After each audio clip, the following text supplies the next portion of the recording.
Yeah, Yukon's STI rates are huge compared to Saskatchewan's even. Very, very high. Northwest Territories also are very high. Yes. That is true. That's right. That's right.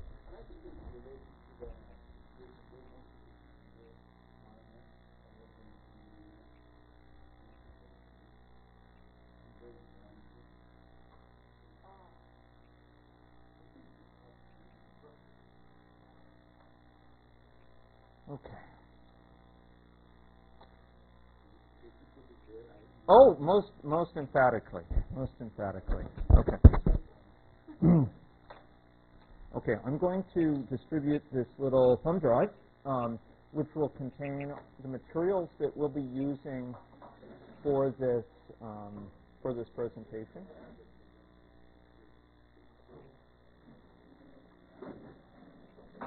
Okay.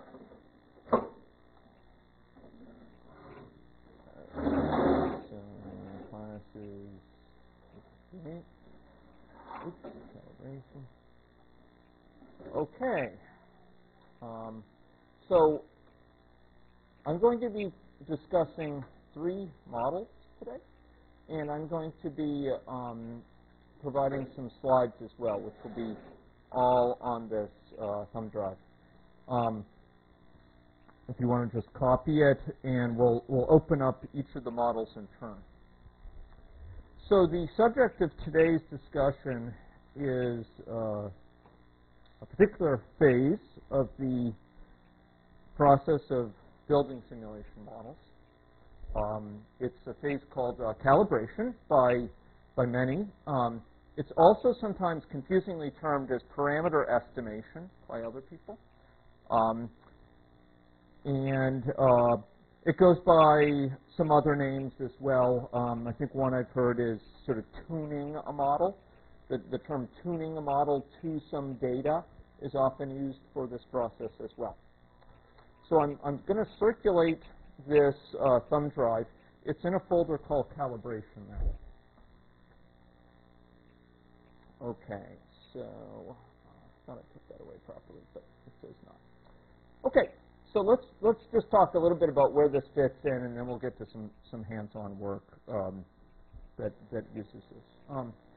So I'm going to be talking today from some slides that I presented originally in 858 in the spring. So some of you will have seen these before, but we're just going to spend a few minutes to sort of orient ourselves. Today's discussion, in contrast to the original presentation, is going to be focused on hands-on execution of calibrations. But I want to make sure that we're oriented as to where we are in the process, particularly for our guests who weren't present through last year's course. So I talked in 858 about the process of building simulation models as consisting of sets of steps. These steps are iterative. We often go back from later steps to revisit earlier ones as we gain insights, as new priorities arise, as we get feedback from stakeholders. But broadly speaking, yes? Just the calibration. No, just the calibration. Yeah, it's one folder. Yeah. But broadly, the process consists of a set of steps, beginning with problem conceptualization, where we're sort of identifying the problem we're seeking to try to solve, or the research questions we wish to answer, and we're trying to scope out the boundary of a model, sort of what this model will include, what it won't include, the time horizon, key variables that are likely to play a role, and things called reference modes, which are patterns of dynamic behavior we may have observed that we wish to explain, or that we wish to understand. We wish to understand how they're likely to play out in the future. Second stage is qualitative problem mapping. Here we're using familiar techniques like causal loop diagrams that many of you will have seen in 858, stock and flow diagrams, system structure diagrams, the sort of thing that Kristen, Aziza, and I put together for that paper, right? Which uses stocks and flows, but also elements of causal loops in it. So we're often here mapping out the problem, but the key thing that's missing here is we don't have we don't have equations yet typically, and we don't have data to allow us to estimate particular parameters. But it gives us some overall sense of how the variables might relate to each other. Somewhat similar in a way to the sort of models you build in or influence diagrams that might show how models at a high level sort of relate to one another. There's then a stage of model formulation where you're specifying these sort of causal relations, these hypothesized relationships between variables in the form of formulas. You're specifying decision rules which may apply to any parameters involving behavioral components, and parameters. So the goal here is to try to identify values for parameters, drawing where possible from localized data, from data for the particular context you're interested in, and if necessary, from a variety of other contexts as well. So we're often here trying to do parameter estimation in the sense we're trying to identify values that will be used for particular model parameters. And the model calibration phase follows this phase. And fundamentally what you're doing here is you are taking some of these parameters that you didn't have very good estimates for, or where you may have lacked estimates altogether. You had broad ranges of possible estimates, and you're not really sure where that parameter falls for your particular system. And you're trying to match the model, you're trying to determine a plausible value for that parameter, a plausible value at least, for that parameter and several other parameters, such that it matches a wide variety of time series. So the idea is that we'd like to tune the possible values for those parameters so they match as best possible, say, the historic data we have about the situation that the model's trying to capture. So we match many time series, for example, or many particular data points as closely as possible given these uncertainties that we have. And that gives us a model that at least is a dynamic hypothesis as to what might be occurring. It often will lead us to find that the model is inadequate. So we try to match a model to the data at hand, to the data that we do have, all these sources of data that we can bring to bear, and we'll find that none of our models adequately match them. And we'll go back and we revisit the model. In that case, we'll go back to these earlier stages, maybe include additional factors, maybe formulate some relationships differently, etc. So often model calibration is a good check. And what we'll often do to keep ourselves really honest is we'll calibrate against some subset of the data, and we'll then test the model through a process called cross-validation against the other data that we didn't give it to calibrate. So we'll sort of tune the model so it best matches certain data, and then we'll see what the model predicts for data that we didn't give it, we didn't tell it about, so to speak, to see the degree to which it reproduces patterns for this other data. How well does it match these time series we didn't use for calibration? So model calibration is a phase which is used for estimating parameters that we don't have very good values for cross-checking the consistency of our model with observed data, and for building confidence about the model through cross-validation, for sort of a blinded type of experiment where we calibrate, we cross-check that the model predicts other things we didn't tell it about. That's part that sort of goes on to model testing, and we then can go on to policy evaluation, where we can ask what-if questions and try to apply them more broadly. So this is where model calibration, broadly speaking, fits into the modeling process as we discussed it in 858. And I should note that this carries over. In a few weeks' time, I will be standing here before you again with a different objective, which is to talk about agent-based modeling. And these same stages apply for agent-based modeling as well. So this is not specific to Vensim. It's not specific to system dynamics modeling, to aggregate modeling. These same general steps are followed by dynamic modelers in many, many areas. Okay? So suffice it to say, I don't want to go through these parameters because I want to get, or these slides in detail because I want to get to some hands-on work. But suffice it to say, normally we have many sources for parameter estimates we try to draw on. And those parameter estimates will be placed we'll try to derive values that are used for particular parameters within a model. This is a model here showing progression from an obese population to a pre-diabetic population. And we have used in this model several parameters. Some of them we may be able to derive adequate data for through sources like these, and some we will not. So we'll often see in modeling papers a statement of various parameters that are used in the dynamic model, used to govern the flow of people between these different categories or the progression in the natural history of infection. There'll be some baseline values given and some references from which these were derived. This is a very common thing to see in a modeling paper. And those parameter estimates would go into these points here, to these parameters that are colored in red there. Frequently, we don't have reliable data on some parameters, and we have recourse to a couple mechanisms for dealing with it. We're going to focus on calibration, but you folks should know that there's other techniques as well. One of the big ones that I know some of you, like Jin, has used a lot is the so-called backing out technique. In this case, you have data on something that relates to the value you're trying to identify a value for, and by working with the data that you do have, you can arrive at a reasonable estimate or a plausible estimate for the parameter of interest. So the backing out process is a familiar one in models, and it involves basically an analytic process. You believe there's some relationship between what you want to get and what you actually have, and you kind of work back from that to derive a value for what you want for the parameter you're interested in. Often this involves making some assumptions.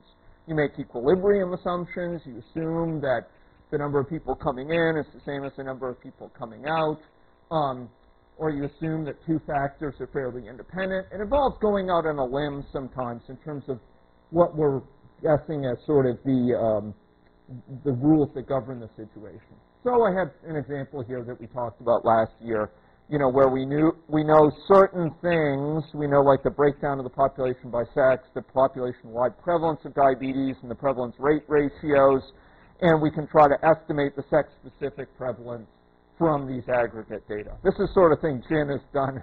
Jin is a master at this now, having done it quite a bit.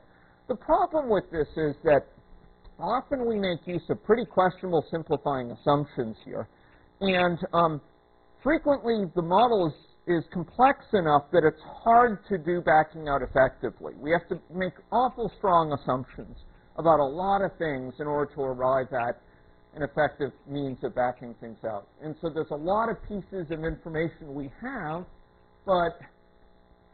and that all bear on the thing that we're trying to estimate, but no one of them can allow us to estimate that thing, and combining all of them is very, very complex. And it's really here that some of these calibration techniques come into play. Okay, so the idea broadly behind calibration is we're trying to triangulate from diverse data sources. We have a model, and for the moment, we're going to view the model as a reasonable dynamic hypothesis. We're going to view the model as a decent guess for what may be going on in this epidemiological situation, and we say, okay, look, if we assume that for now, how well can it match the observed data by assigning ranges of values to particular parameters, by trying to identify particular values for sets of parameters. So here we kind of tune values of parameters, of less well-known parameters, to match the observed data. And we try to match many time series at the same time. And so in essence, we try to get the software to answer the question, what must these less known parameters be in order to explain all the different sources of data that we do see, to explain simultaneously this time series, that time series, which are drawn for different pieces of the system, pieces that ultimately relate to one another but in complex ways captured by the model. So, and again, frequently I want to emphasize, sometimes what we learn from this has happened many times in my career, the model structure is just inadequate. We have to go back and change our model because it just is not allowing us to reproduce things.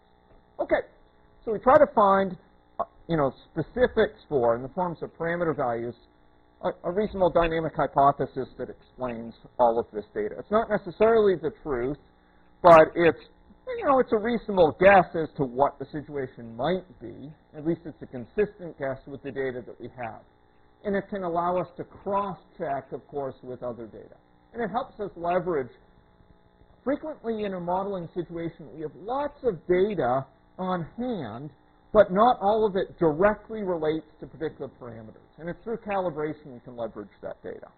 We can't use that data specifically to estimate a particular parameter, but at least the model needs to be, when it runs, it needs to produce simulation results that are consistent with all these different sources of data. And then finally, calibration helps us to falsify models, identify inadequate models as far as explaining the data at hand. Okay, so this is what we're going to be spending our time on today. That was just sort of an orientation for why we're talking about this stuff and where it fits in the modeling process. Okay, so let's talk about how calibration is done within Vensim. Vensim provides in its DSS interface, its interface, more advanced version interface, it makes use of a global optimization algorithm that tries to adjust unknown parameters or specified parameters you specify, so that it matches, so that it minimizes the error in matching some data. Okay. So this data is often in the form of time series, and we're going to see some examples of that. And that forms the constraints on the optimization. And this optimization algorithm runs, and it tries to adjust these parameters to minimize the discrepancy from these time series. And we'll see how this is done. Okay. So it starts at some random position, and it tries to improve the match by adjusting these parameters, running the model, and recording the so-called error function that measures the discrepancies. So it adjusts these parameters using a global optimization algorithm, and it proceeds in the direction which lowers this error, which reduces the error so that the model results get closer and closer to what you're seeking to match. Now, it'll keep on doing this until it reaches the local minimum, until it reaches some set of parameters where no matter which way it goes, it can't seem to find a better match. And then often what it will do is restart. So it views that as sort of, well, that's a good guess, but it will restart, or it will introduce some error, and it will knock it in a different direction, even though it's getting worse, to see maybe if it gets better again. So the model, the example I used when I spoke about this earlier was, you can think about this thing as kind of coming down a mountain slope, right? You're landing originally on some slope of a mountain, and it tries to adjust the parameters to go downhill on this mountain. And it goes downhill, and it goes downhill until it gets to some valley, right? And if it can't go downhill any further, it'll kind of knock itself around, and then maybe it will find, okay, it can go down some more. And then it gets to a broad flat area, kind of moves around, can't figure out any way to get sort of lower in terms of error. This is error sort of vertically. At which point it will restart at some other point, and it will start to adjust again. And it will record the best estimates it has all through this process, the best estimates for the parameters it arrives at, and the values of the error at those parameters. So it will restart many times. In the course of our calibrations, we'll routinely run hundreds of thousands, if not millions, of model runs, and it may go through, a couple thousand separate optimizations. And what you're looking for from these optimizations is convergence to similar parameter values. Because if you get two totally different sets of parameter values, that tells you that, it's not unique. There's two really good estimates that have very different assumptions about these parameter values. That can still be useful because it can clue you in to two very different situations that could be applying, and you might then put a real emphasis on trying to get better estimates from other sources for those parameters to figure out which of those situations apply. But you're not going to arrive at a really good estimate from that immediately. Okay, So what we're going to see within Vensim is the use of this optimization algorithm. And I just want to orient you to what we're going to see. We're going to be working with the simulation control mechanism here. We're going to have a loaded model, and we're going to be specifying two broad sets of things. An error function, basically, that needs to be minimized, a so-called payoff function. In this case, it's a negative of a payoff function. We're trying to make it as least negative as possible. So this is called by, physicists will call this an energy function. Other people use different names, but we can term sort of error function, not in a statistical sense, but in a sense of disparity from what we're seeking to observe. And then optimization control. This tells us what parameters we're to adjust in this process. So let's just sort of step here. So the optimization control basically tells us what parameters do we wish to adjust during the calibration. So here we have a bunch of parameters that I've specified that are basically just different, a certain parameter with different subscripts for it. But you can see you have a bunch of different options here for the global optimization algorithm. The key things I want to draw attention to, you're going to have multiple restarts of this algorithm. So when the algorithm gets to a point where it can't get any better, it shouldn't just stop. It should restart at a random place. You're going to allow for a large number of restarts, and you will have certain parameters that relate to the sort of when it gives up and does a restart. That have to do with sort of how little progress does there have to be for it to give up, or how much progress to continue. But these are the parameters here. And for each of these parameters, what we have is we state to the system that we want to adjust this parameter in some range. Here, it's between a range of 0 on the one hand and 1 on the upper bound, and it starts at 0.5. So this parameter would, sort of its default value, would be 0.5. Okay? Here's the payoff definition. This is the error function we want to minimize. This here, the suggestion that I'm going to have for people is that this be a single variable. You can actually have multiple ones, but you have better control if it's a single variable in the model, and we'll see how this is defined. And this variable in the model computes the discrepancy between what the model predicts and the data that you have on hand. Okay?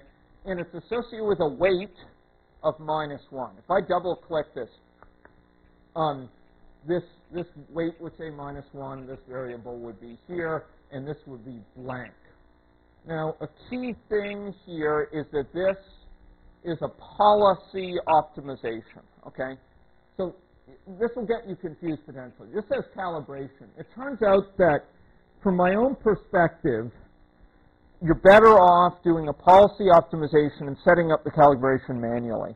You can ask Vensim, you can tell Vensim directly about the data, but this allows you to handle missing data much more flexibly. Okay? Policy optimization. So we'll see why this is in another half hour or an hour or so.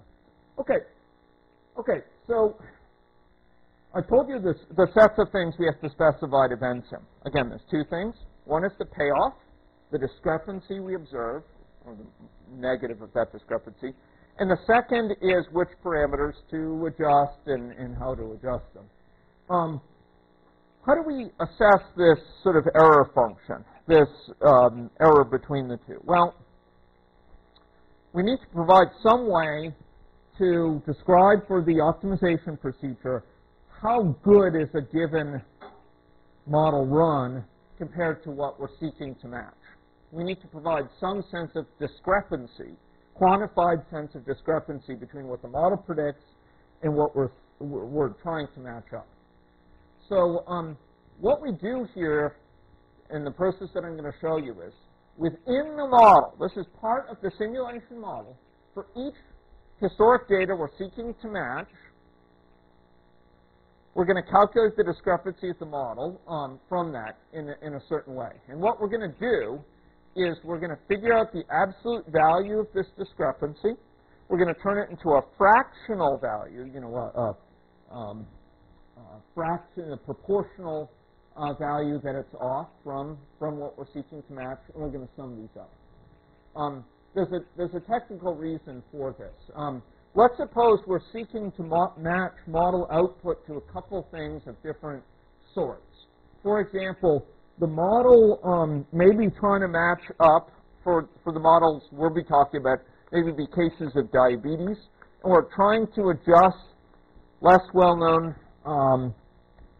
values within the parameters to perhaps match end-stage renal disease, prevalent cases of end-stage renal disease.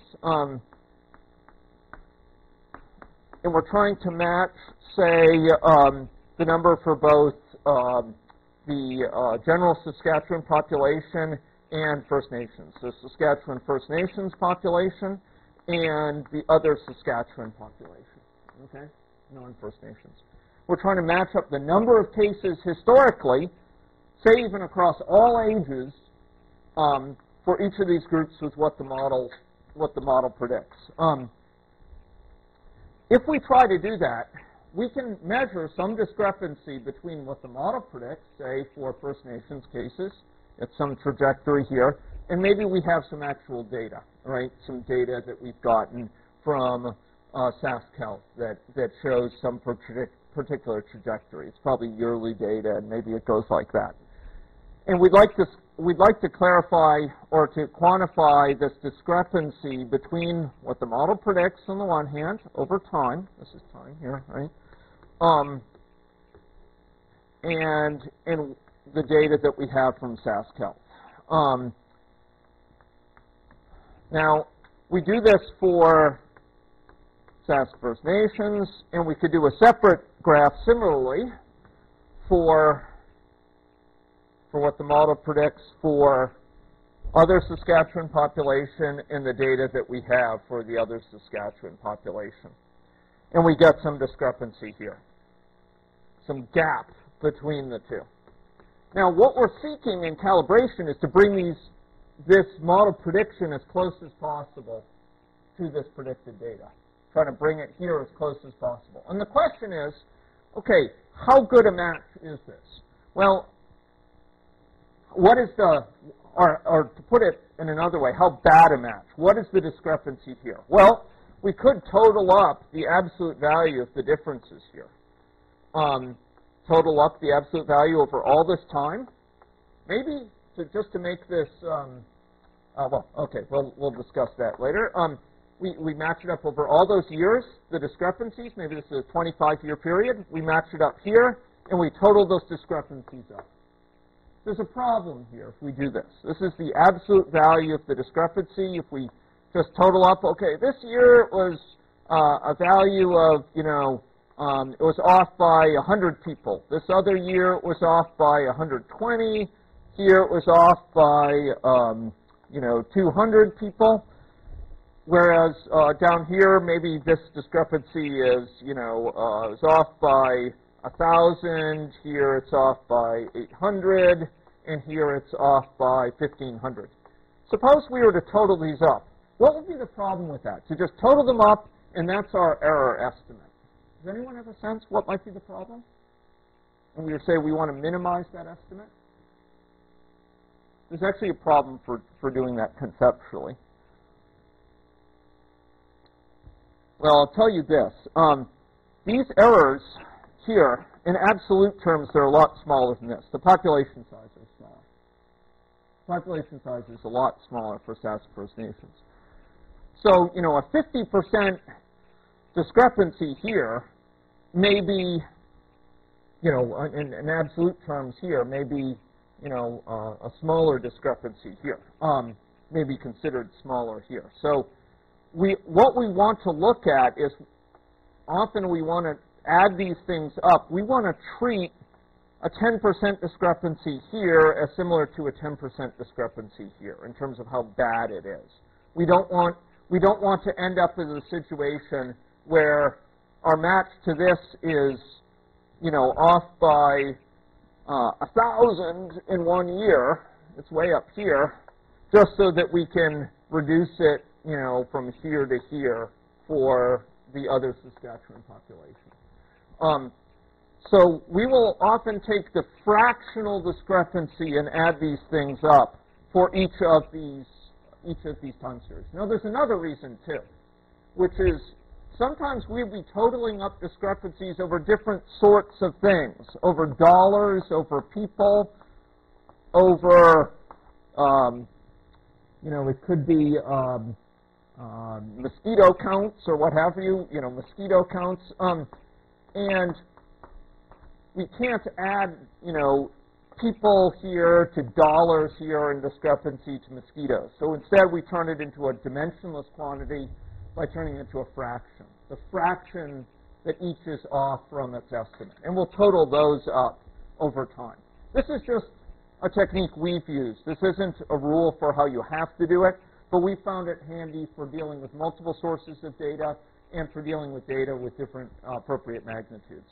Sometimes I'd be interested in talking with June about a technique for taking into account the uncertainties, because there's some statistical uncertainties associated with this time series that you could weight this by as well. So if you had a big uncertainty associated with a data point, you might not treat that as a discrepancy in the model results here as that important, because there's a big uncertainty statistically in the estimate you're getting from a sampled population or what have you. So it'll be an interesting thing to discuss at a different time. Okay, so we're going to sum up the discrepancies here, and we'll see how that gets done, because each of you who are going to be doing this, Jen and Amy, need to know how to do this. So, well, yes. Yeah. Yeah.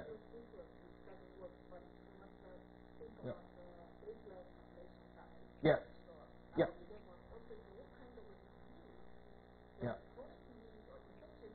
Yeah.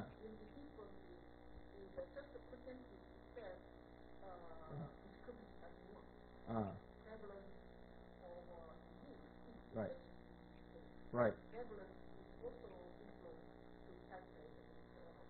Oh no, that's really an interesting point. Well, let's pursue that offline, because I'd love to talk more about it. I know what you're saying. You're saying, look, you need to know something about the prevalence of it and take that into account when you're matching it up. What you can do here, which is a very general technique, and I think this would be a good time to mention it, is that you can weight when I talk about these discrepancies. And totaling them up. I'm simplifying the situation. What we often do is we weight them as well. Okay? So we can weight how much we care about a discrepancy for one time series as opposed to another. So we can actually, if there's a time series which we feel is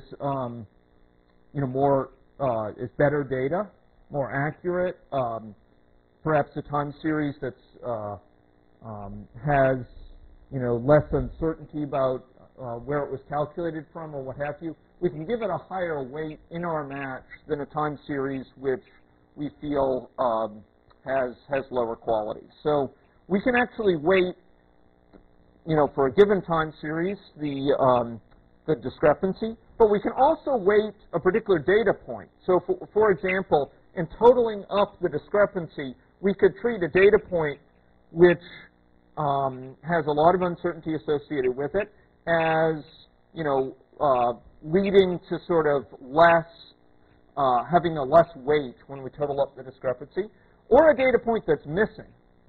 If we're missing some data for certain years, we're missing certain data points, we might simply treat it, the model results there, we won't penalize them. We won't view them as having a discrepancy for this period because we don't have anything to compare them with. Whereas once you're back to a time period where there is data, then you'll start judging the discrepancy again. So we'll treat this as a weight of 0 for this period where we have no data. Again, I think that I would love to talk in more detail with a statistician about this process sometime, because I think there's actually very principled ways we could use to improve the calibration process. This is a process which is kind of done on a somewhat ad hoc basis by a lot of practitioners, and I think if we could add some rigor to it, June, you and I talking together, we could really make a real contribution to this sort of modeling. Okay, so what I'm going to be showing you in the models is going to involve discrepancies from a lot of time series. So we have historic total population size, historic covered population by age, sex, and ethnicity, historic total diabetes deaths, historic total diabetes incident cases, diabetes prevalent cases, deaths by ethnicity, overweight rates within the population. And we're trying to match each of these time series to time series for the comparable time series as generated by the model. So the model is being simulated. It is estimating the number of, predicting, as it were, based on its parameter values, the number of type 2 diabetes deaths it expects each year. The total population size by age, sex, and ethnicity, the prevalent cases of type 2 diabetes, the overweight. Now, you think about one of these things, let's say prevalent cases. This is influenced by a lot of things. It's influenced by the incident cases in recent years. It's influenced by death rates. And that it's in terms of the incident cases, that's influenced by obesity rates within the population. So this is affected by a lot of parameters ultimately within the simulation model. And if we're calibrating those parameters, they're going to have to line up in order to match both the diabetes prevalent cases, the incident cases, the deaths, etc. So what we do, we try to match these things up. We get so this is the time series. This is actually a lookup function for some of you who have worked with lookups before. I think a couple of people here. This is going to be a lookup for a given, it will tell you tell me the year and I'll tell you the population size for that year for each of the ethnic groups. Or this is going to say, give me, for a given age, sex, and ethnicity, give me a year, I'll give you the historic covered population.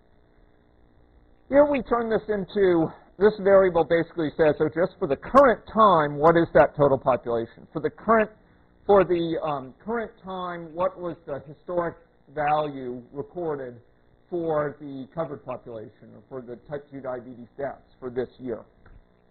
We then, this is the model prediction for that, and we get a discrepancy between them. Here it's a fractional discrepancy. So it's, we're 10% off, or 0.1, or we're 12% off, 0.12, or what have you.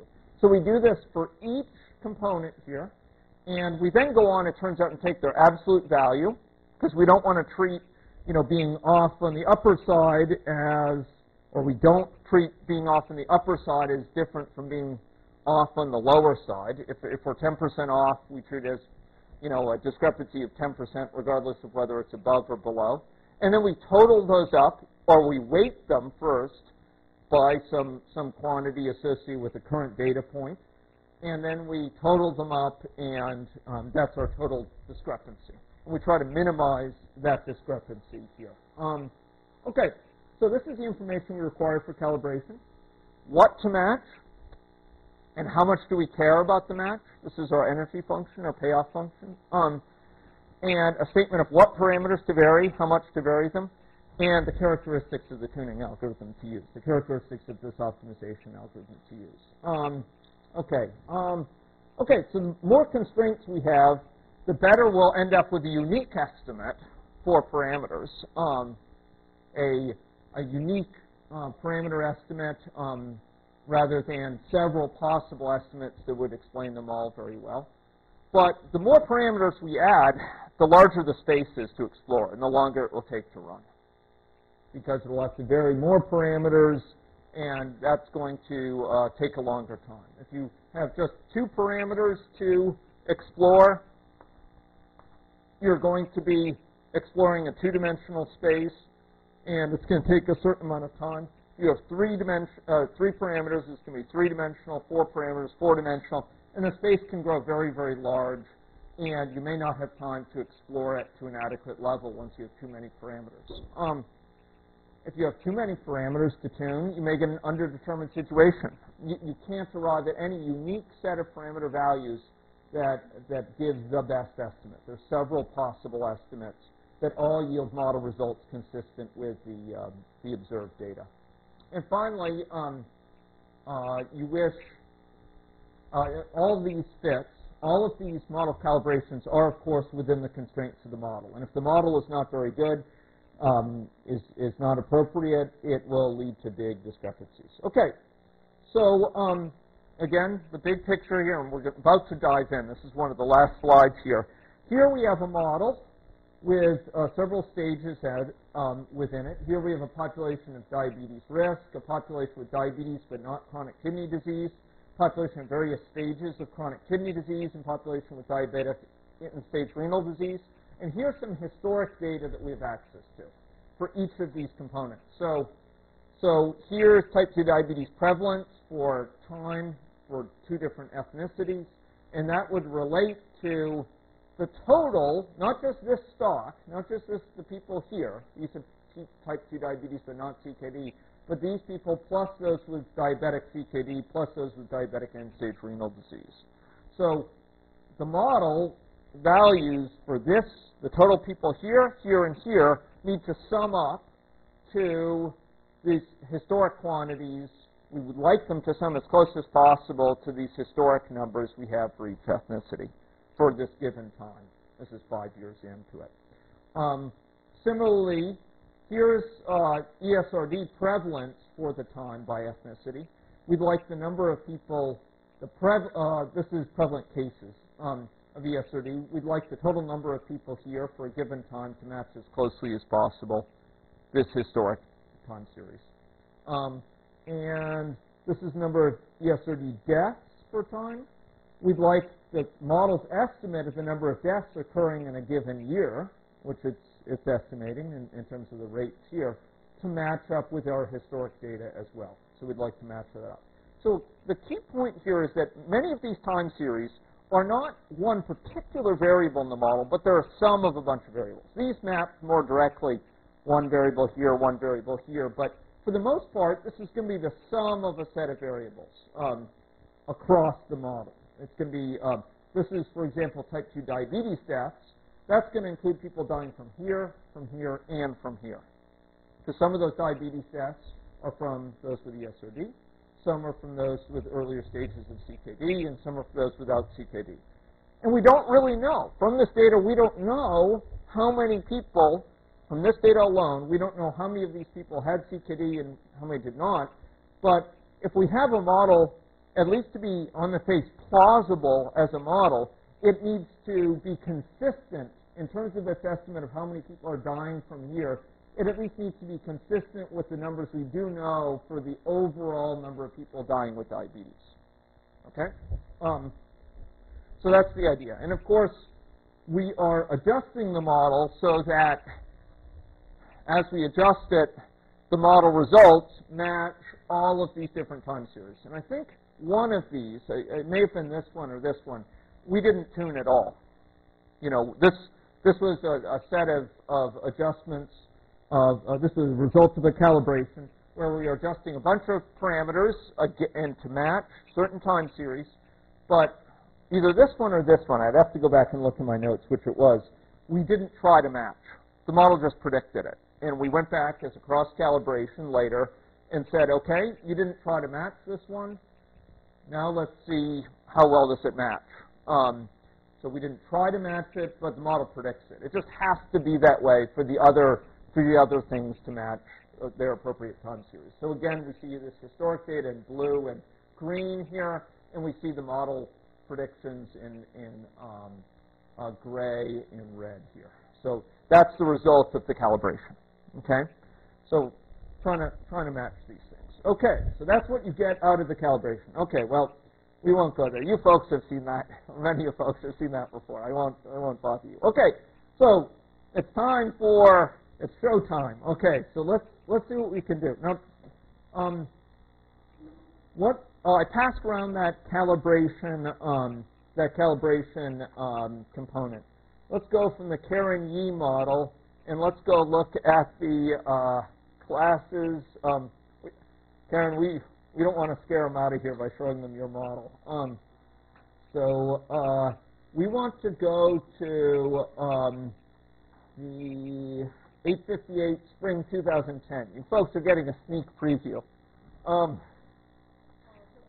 Yes.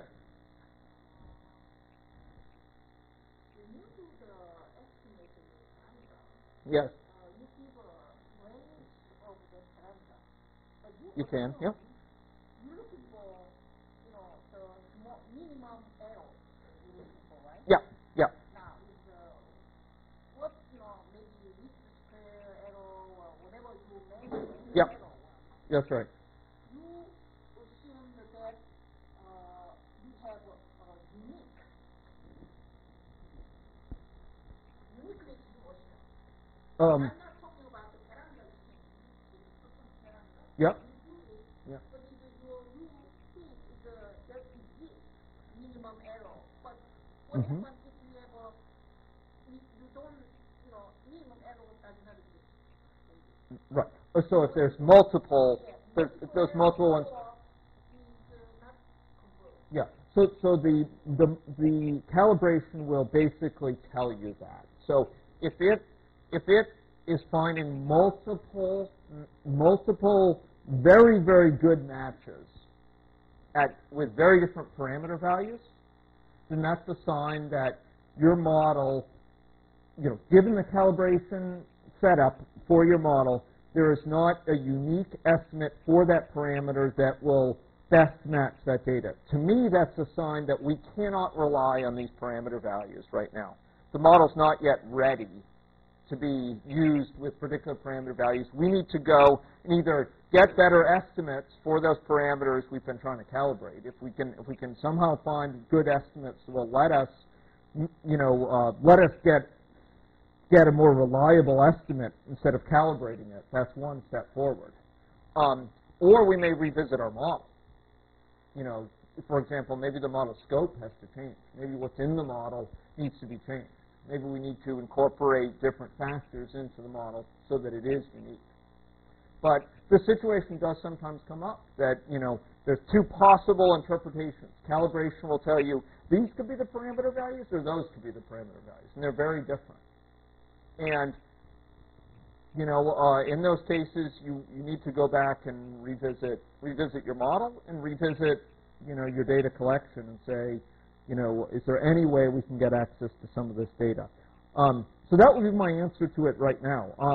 I'd be interested to discuss with you because I think this identifiability issue comes up in big time in statistics as well, right? And, how do you handle it appropriately? In the dynamic modeling area, that's a less often discussed question, and I think it needs to be. So, again, it'd be something that'd be good to talk about. Yeah.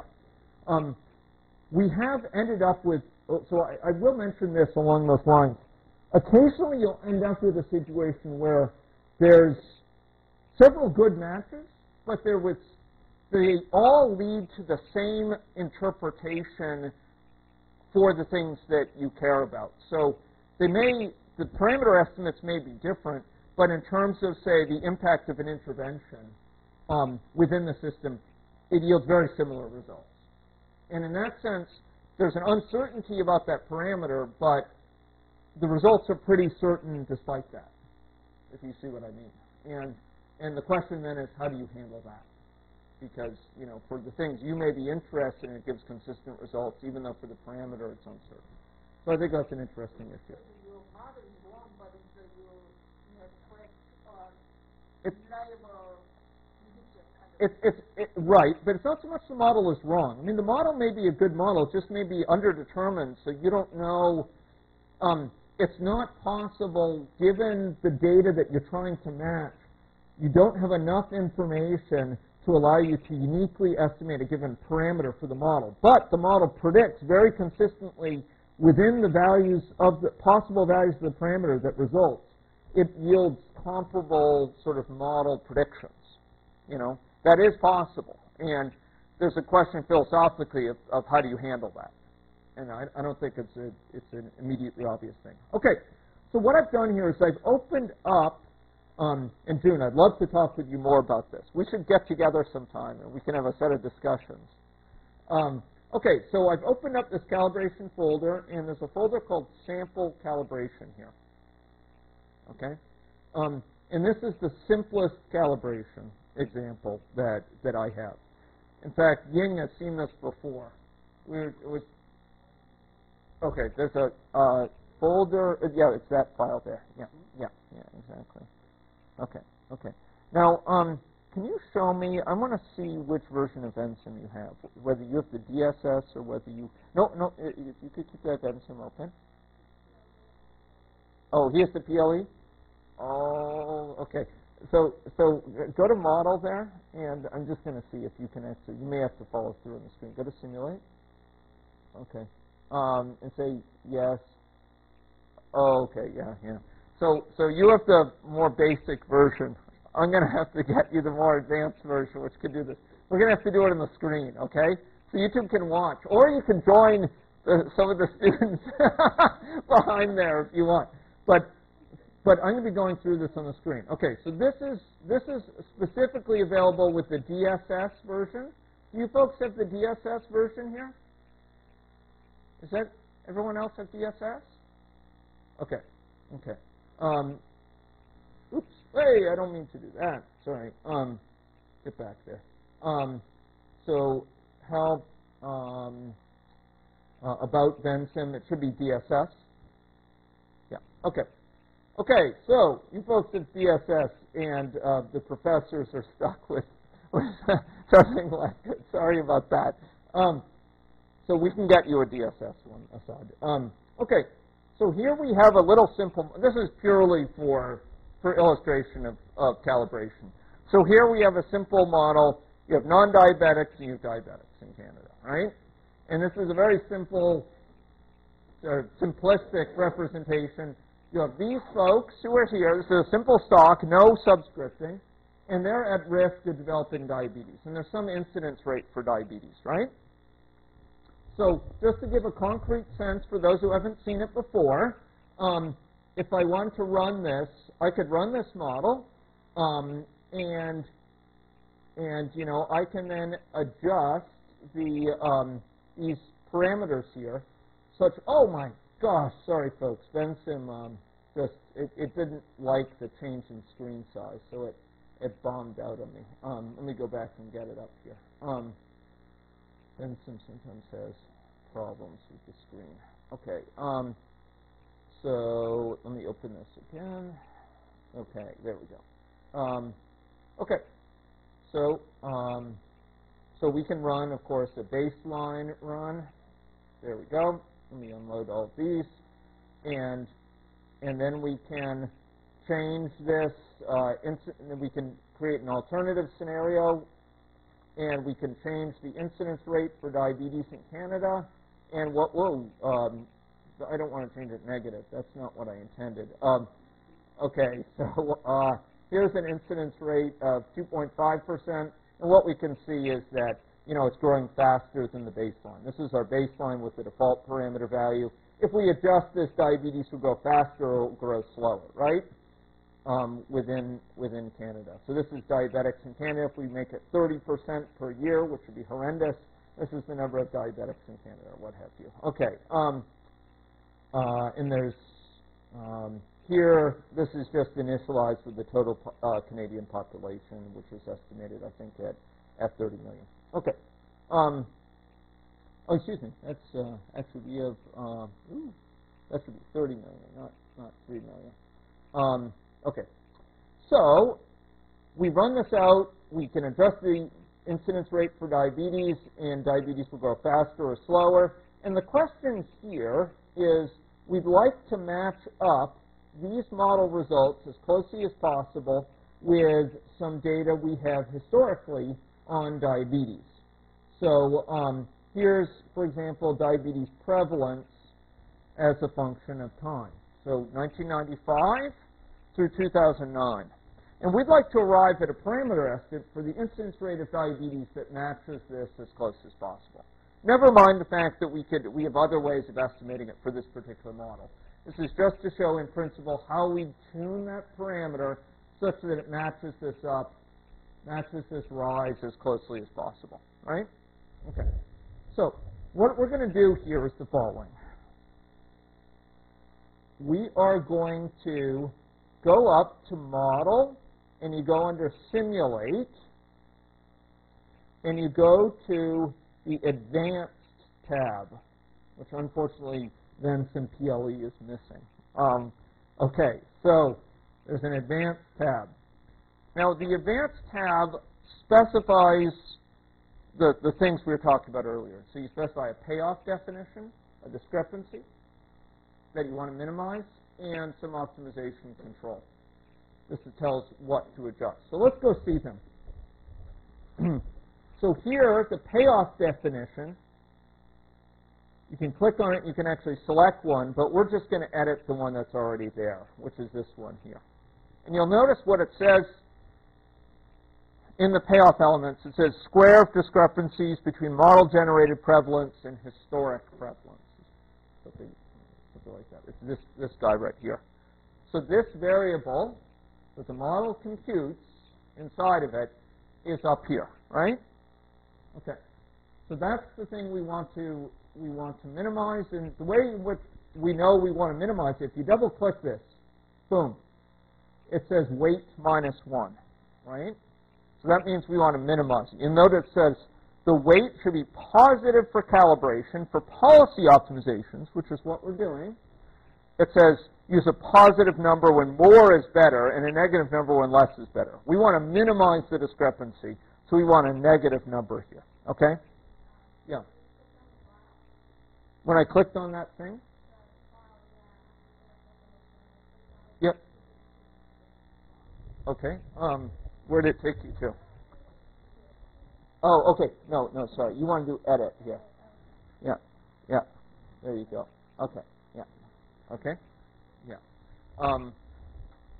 Okay. So thanks. You didn't want me tripping over that, did you? Okay.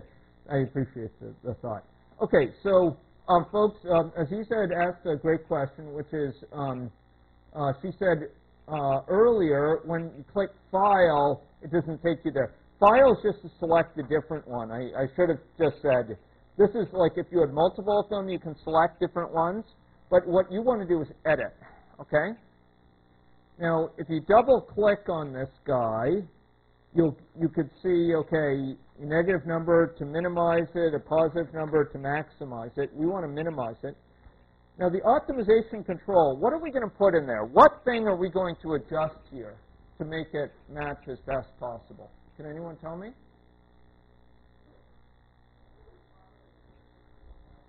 Well, we're trying to match the prevalence the model predicts to the prevalence that's recorded historically. But what we're actually going to adjust is the incidence rate here. Yeah, you bet. Okay, good to see you too. Take care there. So what we want to adjust is the incidence rate. So here, if we go there, what we're going to see is that this is the optimization control here. We're going to see here, this is the specification of how to go about optimizing, right? The incidence rate for diabetes is what we're going to be adjusting, and that's shown here. These are the parameters to adjust. Up here, it states how to perform the optimization. This is what I showed you before. Remember that slide? So we're going to have multiple starts. We're going to have a large number of restarts, and you can basically leave the other things constant here. Okay. This is the parameters to optimize, and if we double-click on one of those, it'll actually tell us what values to optimize them between. So here between 0 and 0.05, okay?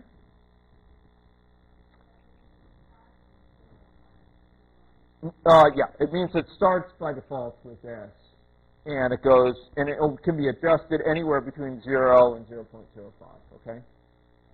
So it has some default value that it initially starts with, and then it will try adjusting this anywhere within these limits to try to best match that historic data. Does that make sense?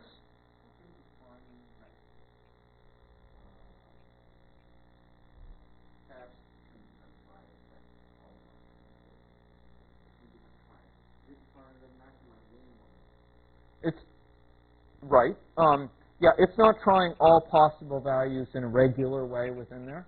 it's trying a little bit of an increasing if that decreases the error. If so, it'll keep on going in that direction, that sort of thing. So you don't need to count all of No, no. You can actually, I think this vector points relates to that some, so you can actually try to get it to sort of push larger or less.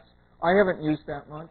In fact, I don't think I've used it at all. So, you know, you're welcome to look at that. I haven't found that to be a critical thing, but you could, it would be worth you looking into. Okay, so yeah, please.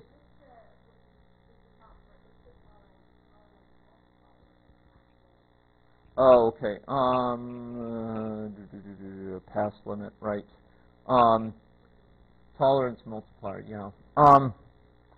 So the tolerance, I'm going to have a hard time answering this off the top of my head, but fundamentally the tolerance has to do with how much progress it has to be making to be considered still making progress. Okay? And I'd have to look what the tolerance multiplier is, but the basic deal is, look, at some point, if this thing goes and it gets stuck at some thing and it's not making any progress, at some point it gives up and it goes to another thing. And it may be that it, you know, I think this has to do with, okay, if it's not making more than a, let's see, this would be 1% if this were a 1. So this is like, you know, 3/10,000ths of a sort of fraction, you know, increase. And this may be the number of tries it gives in that or something like that. But you'd have to look at what that is up to be sure. But basically, both of them have to do with how soon does it give up and restart. So by restart, I mean it'll start from a new point, start coming down. Yeah, yeah. These are rather, you know, they're described in the Vensim manuals. They're rather technical things. And I haven't found that I've needed to change it. I've tweaked a number of these things at different times. I'll readily admit I haven't tried all of them, but I'm getting very satisfactory results out of it. And you know, my guess is those aren't going to be the most critical ones, but it may be worth, as Jim said, it may be worth looking into a little bit. Just I've gone and I've checked out what they are and decided that they didn't seem that critical for me, for my concerns. These are good questions. Any other questions here? Okay, so a key thing when you're doing this, when you have these active parameters, if you double click on this, you'll go to incidence rate for diabetes. Will be something you can edit down here. You do add editing again. Oh, sorry, you want to do add editing again. So after you've changed these things, like maybe I want to allow it to go up to 0.1, okay? Then I can do add editing. It'll put it back in with 0.1 as the max, okay? But you've got to do that add editing for it to sort of stick, right? So if it's down here, it's not going to pay attention to the new value until you do add editing here. This is just kind of your temporary notes on it, and then add editing. You see that? Yeah. For the... Oh, yeah. Okay. So what I do typically for that, I mean, often there's some pretty clear bounds. I mean, the incidence rate for diabetes can't be less than 0, right? I mean, that much is obvious. I will choose the upper bound for something like this based on a couple of considerations. I mean, one thing is that the average time to acquire diabetes, remember, is 1 over this thing. And so if this is 10%, that would mean people in the population on average will gain diabetes within 10 years, which would be an awful quick rate. But there's no huge harm. I will typically specify a pretty large value, a pretty large range, because there's no huge harm in specifying a large range. It's just it'll have to do more work, right? But sometimes I do it as a check. Like I might specify this to 0.1 just to see, to make sure that it doesn't likes that, and says, oh, it's 0.1 or something like that. So, there's not a big harm here. Let's do a range of 0.1 here, right? Oops, 0.1. Add editing. Okay? Can you put some kind of parameters for boundary? You mean like put in a parameter there? Yeah, well, No. for example, diabetic mortality for sure will be less than, well, greater than general population mortality. Right. Okay. So diabetic mortality rate will be greater than the diabetic or the general. So you cannot do that. So what I can't do, to answer your question, I can't put a parameter like I can't put in foo into here or something like that, right? I cannot.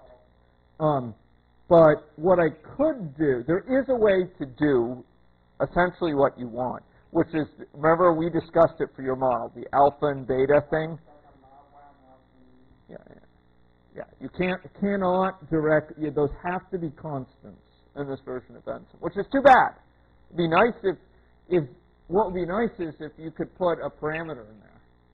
So have it can only go as big as that parameter, right? That other parameter. Or it can only go as low as that other parameter. But yeah, we can't do this. Okay, with this version of Vensim. Okay, so those are the two things we have to specify here.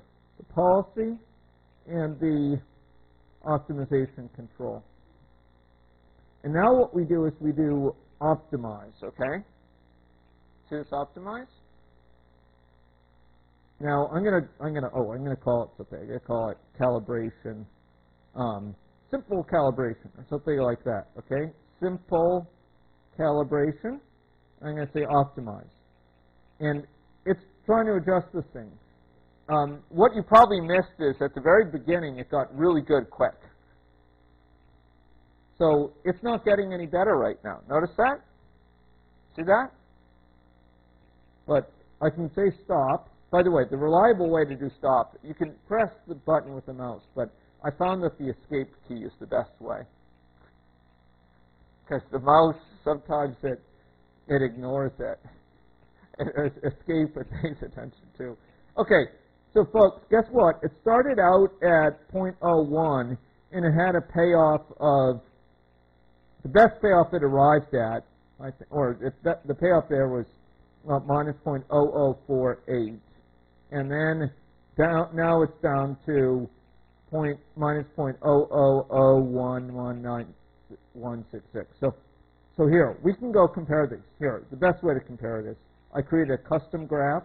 This is something you'll want to do. Create a custom graph that compares the model-generated version versus the historic. Okay? Because normally, remember graphs in Vensim? Graphs in Vensim, they compare a given variable, given variable for multiple runs, right? That's what a graph does in Vensim. It compares a particular variable for different runs, like this, right? That's how graphs normally work. You have one variable, diabetics in Canada, and it's shown for 3 different runs here, right?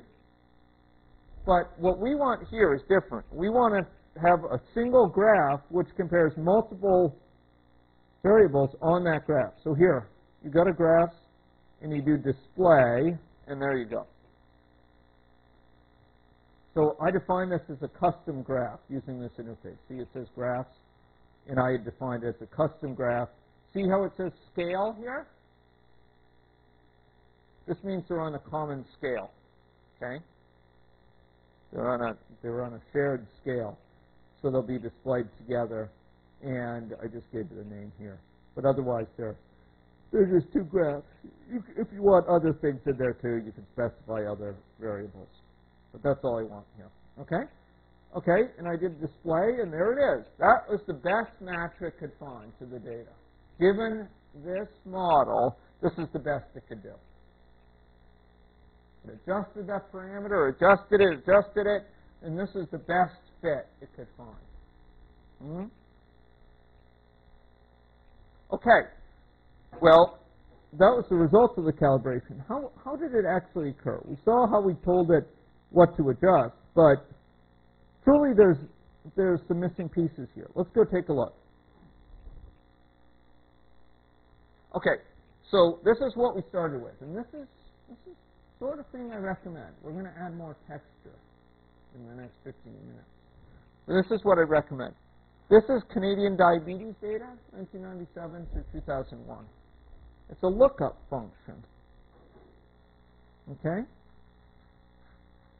Some people have seen lookups here. Some people have not. Lookups provide a way to describe for a given value of an input what the value of the output is. Here in 1997 it was 4.2. Canadian diabetes prevalence. 1998 is 4.6. 1999 is 5. 2000 is 5.3. Right? And then there was some missing data. 2001, 2007 it was 10. 2008 it was 11. Right? Oh my gosh! We're missing some years. We're missing 2002, 2003, 2004. Actually, I had forgotten that. All right? 2000.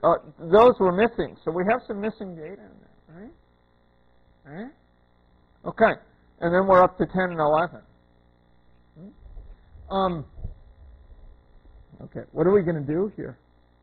Well, okay, so we have that, and then what we do, that's a lookup, and that's how I do these. That's my secret. I have a lookup, okay, for each of my pieces of data. And by the way, there's some really nice ways for getting that from Excel.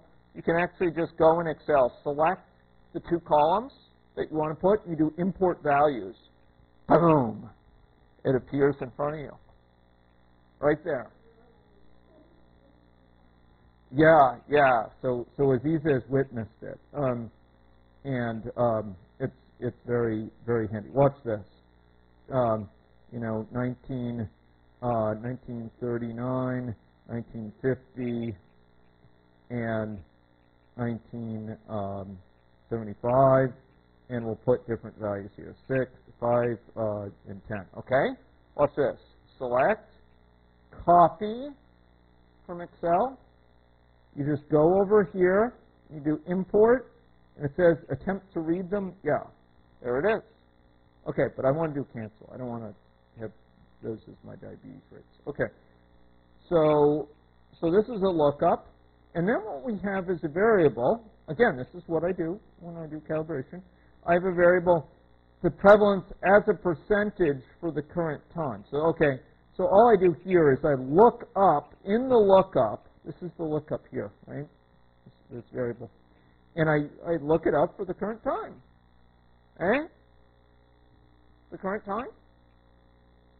If it's 1990, it looks up its value then. Or 1997, it looks up its value, right? See what I'm doing? Okay. And then I turn it into a fraction by dividing it by 100, okay? And then, guess what?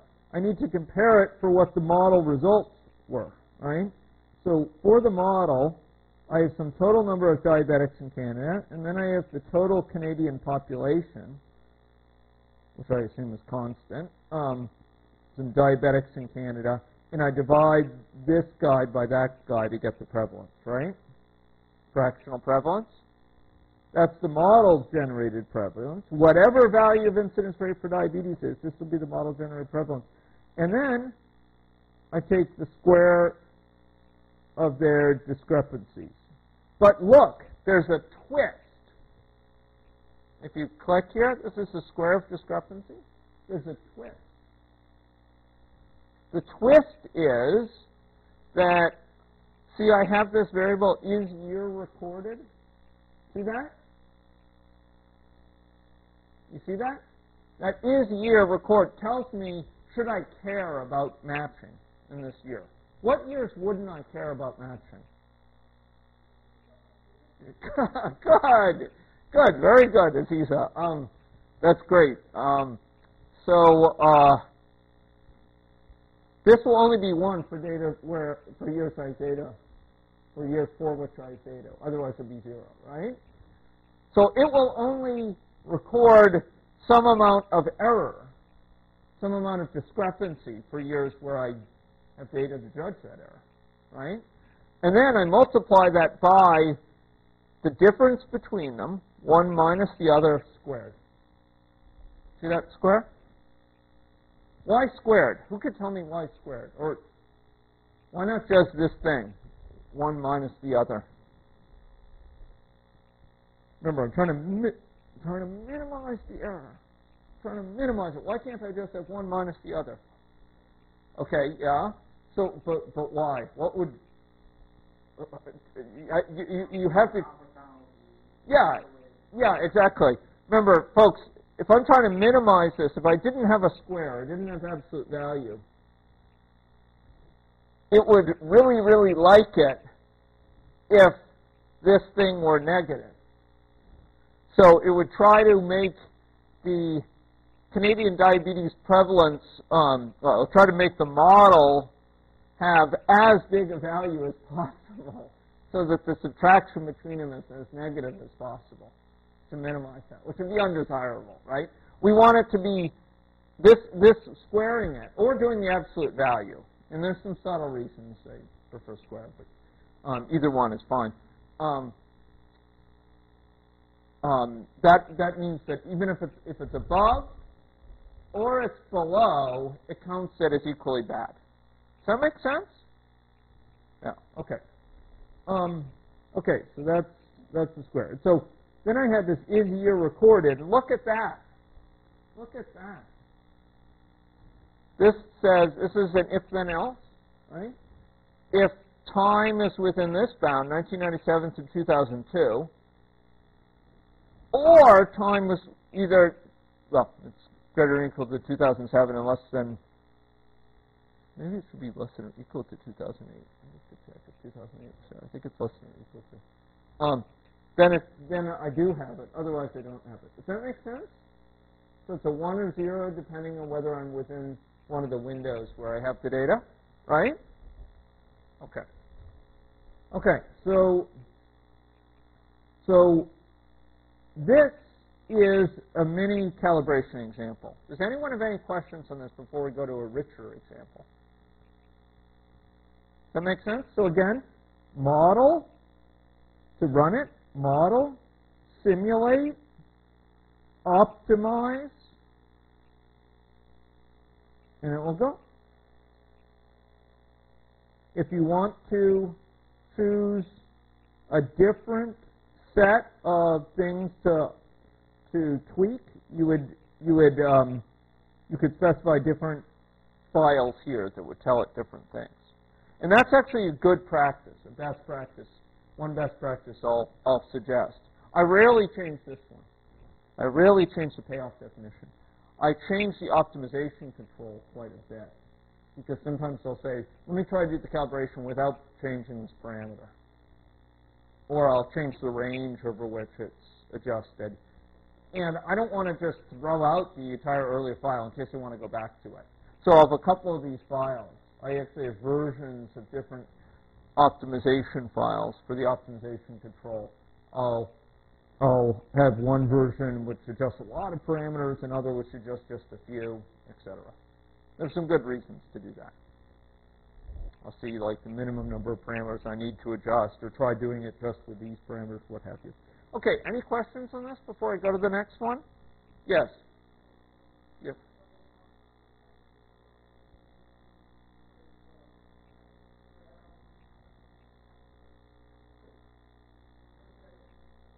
Square of discrepancy?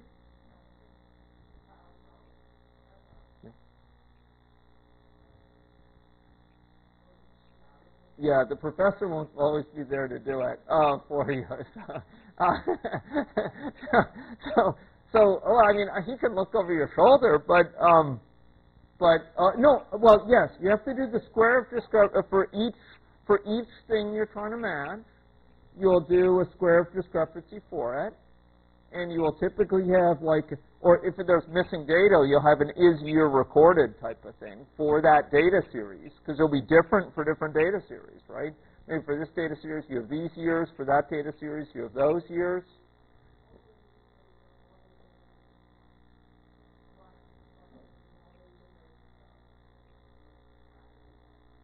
right. So in other words, you need to have something here that is in the model that's comparable to what that historic data is, so you can compare it, right? Now, I might add, I don't want to minimize the fact that, I mean, you should remember, in a way, this is very powerful. I mean, let's suppose you have 3 data sets here. I've shown 2 of them. But suppose you have another one that's from a much earlier time, and it only goes through, you know, these years. Maybe it overlaps slightly with this one. But the point is, because we could specify, like, is year recorded on a per time series basis, you know, we could, for these years, these early years, maybe we match, maybe, you know, this is an interesting thing, folks. This is the sort of characteristic problem that we get in calibration quite a bit. Maybe for these earlier years, back here, maybe this is, you know, the 80s and this is only the 70s. Maybe for the 70s, we don't have data on diabetes by Saskatchewan First Nations and other Saskatchewan population broken out in that way. Maybe we only have data on diabetes as a whole in Saskatchewan, right? The total number of diabetes cases overall. Or maybe here we have it broken down by age, and here we don't have it broken down by age. We can still use this earlier data, even though it's not broken down the way we want, to calibrate the model. It's just, you know, we total up for that one. We would be totaling up diabetes among First Nations, among not First Nations, and then try to match that total to this data, right? So often what we have is we have access to time series or data of all different sorts. Sometimes it's aggregated, sometimes it's disaggregated, sometimes it goes from these years to those years, and so on. And calibration allows us to leverage all that data. I mean, that's a very powerful thing. You know, for the years where you have it, you leverage it. For the years where you don't have it, you don't worry about trying to match it, right? You said it's essentially, you set this is year recorded. This is a weight. This is what I described when I said a weight. I mean, if it's 0, it treats it as unimportant. If it's 1, it treats it as just as important as anything else, right? And so I could basically, using that principle, I can match, you know, aggregate data when we have it, other data when we don't have it. There can be overlaps, there can be no overlaps. It doesn't get in the way. You see what I mean? The other thing I could do is, if this is year recorded, what I was saying earlier is, now this is more advanced, and I'm not saying any of you should do this, but this is what we're working towards. And there might be times in your modeling where you do want to do it, and we should talk. If you have data that's kind of you don't trust it as much, like it's based on a survey with a low number of participants, or it's only from a subgroup of the population, or what have you. Like maybe it was from a survey done in one city in Saskatchewan, a TB, at a certain time. You know, probably gives you some idea of what TB rates were like in Saskatchewan. Probably TB rates in Saskatchewan weren't 100 times that, but it's probably not a great indication. You might weight that. Instead of weighting it at 0 or 1, is it recorded or not, you give it a weight of 0.3 or, you know, 0.1 or whatever. You can choose your weights for different sorts of data. As long as you document that clearly, you know, you can use that to still try to match it, but treat it as less important. Treat it as less important, that sort of type of data. So what I'm interested in working with June on is, you know, and I started to think about this. If you have very small numbers of cases, a discrepancy of 50%. Let's suppose you have 2 cases of diabetes, you know, in a certain population, in age group or whatever, and instead the model predicts 3. How concerned am I about that? Not very much. You know, it's such small numbers. On the other hand, if I have 2,000 cases and the model predicts 3,000, that's more of a concern. Even though in both cases it's off by 50%, it's a much bigger concern. And I think, you know, when you're dealing with small numbers, for statistical considerations, being off by 50% is not a big deal. The sample count is so small that, you know, just the happenstance of whether one person happened to present or not will make a big difference.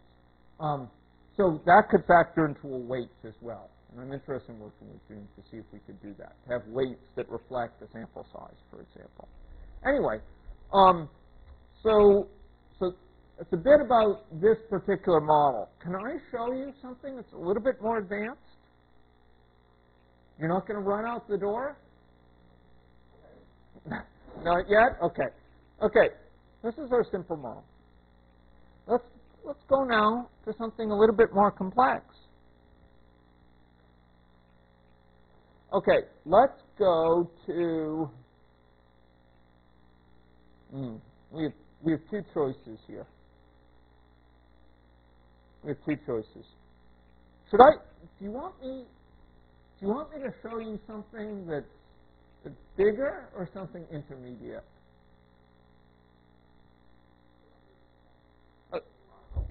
Okay. The big is the one I was showing you earlier with all those graphs associated with it. Okay, it's detailed models of type 2 diabetes incidence and prevalence. And if you go here, it's version 11.3 age categories. The last one here. Version 7, rather. Okay. Oh, look at that. Look at that. Okay. Okay, let's fit. Oh my gosh. Okay. Sorry, folks. Let me go on what's on here. I'm glad this is being recorded.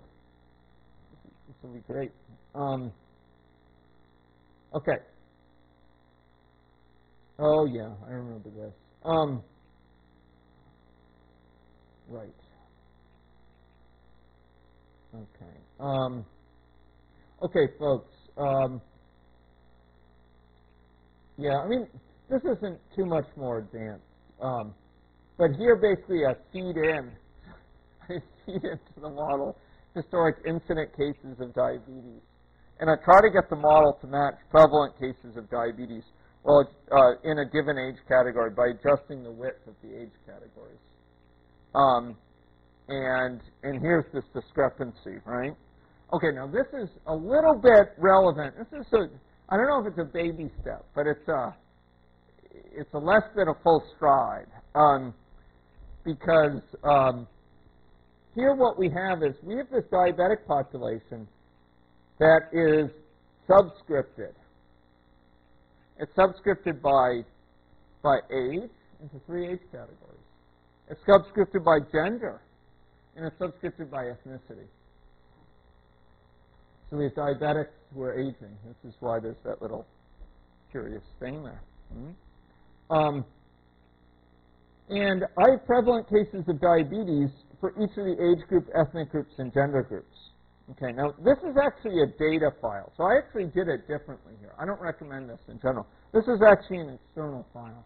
You can do this in Vensim. This is a data file. So that's actually specified in a separate file that I've provided. You can import Excel things into Vensim, and you can have it in a file. I prefer the lookups, actually, because then it's all within this file. It's all right in front of you. This is often some other file, but I'm using it. And it has some value over time. And I figure out the discrepancy in the number of diabetic cases between that diabetic population that the model predicts in the historic population. Now, this is what I do. I square those. Okay, actually, I take the absolute value here. You could do square as an alternative, which I'd now prefer. But and notice I'm doing this for each age group, gender group, and ethnic group. I'm taking the absolute value of the discrepancy between what the model predicts for that age, gender, and ethnic group and what we know historically, right? I'm taking the absolute value of the difference. But guess what, folks? In order to arrive at an error function, I need to total those things up, right? Remember, I want one number that's the error of the model. One number that's the error, the discrepancy between the model, what the model predicts, and what the historic data is.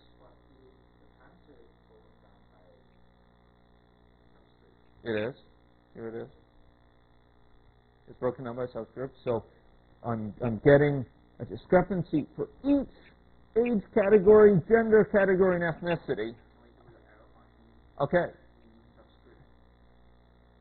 Well, the question is, okay, well, let's suppose one's going up, one's going down. So instead, this is what I'm getting to. What do? I have the error function with respect to men who are children. Well, that sounds weird.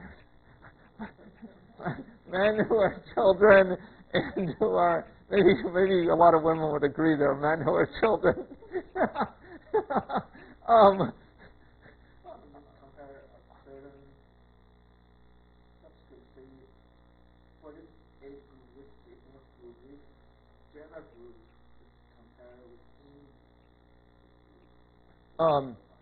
Okay, you could do the error function within a group, and that's what I'm doing here. I'm actually computing the discrepancy specifically for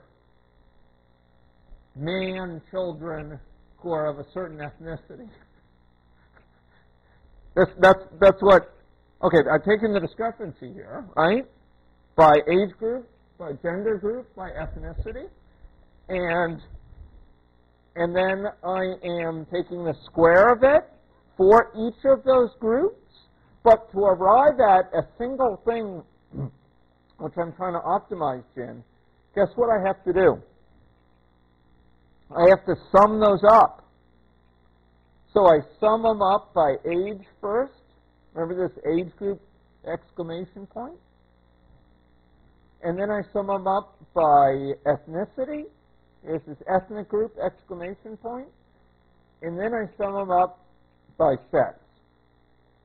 So that gives me one total error function, and that is specified, here as the thing I want to minimize. It's this thing here. One thing that I'm trying to minimize.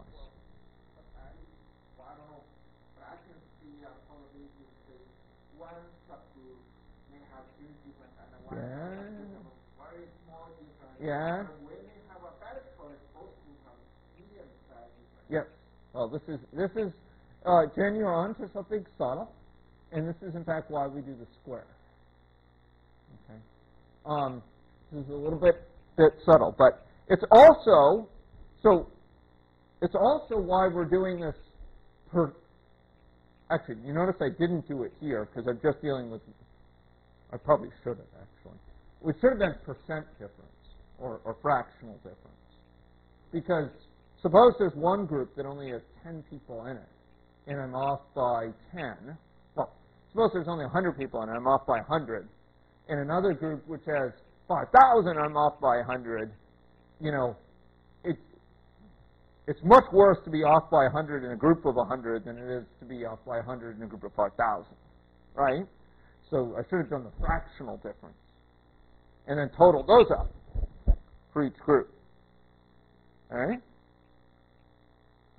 So fractional difference within each group, within this, within that, and I total it up across all groups to get a total summed fractional difference. But the fractional difference is the square. Okay, so let's talk about square versus absolute value.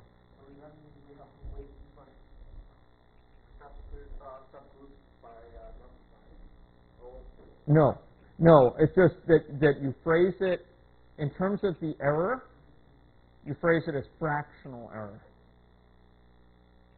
And it's true also, I mean, you could be fractionally off in terms of the cost, for example, right? You're 10% off in terms of cost. If you don't want to add together dollars to people, like I'm off by $10 and I'm off by 10 people. You add them 20, I'm off by 20. That doesn't make any sense. 20 what? Right? So instead you would do fraction, I'm off by 10% or what have you. Then you can sum those. That makes sense. That's dimensionally correct. Okay, but look, let's talk about.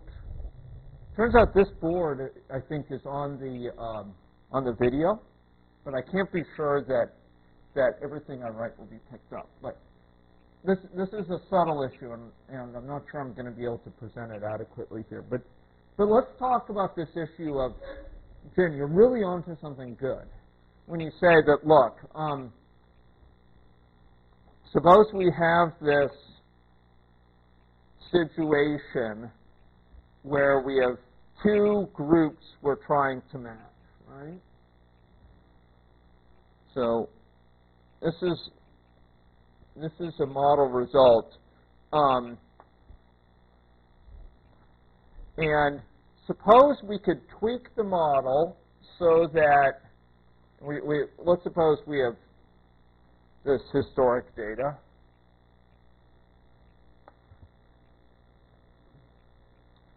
Suppose that we could either have the model match this really quite exactly, but be really off here, right?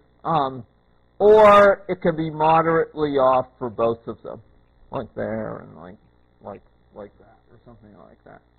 You know, which of those is more desirable? Well, I would argue that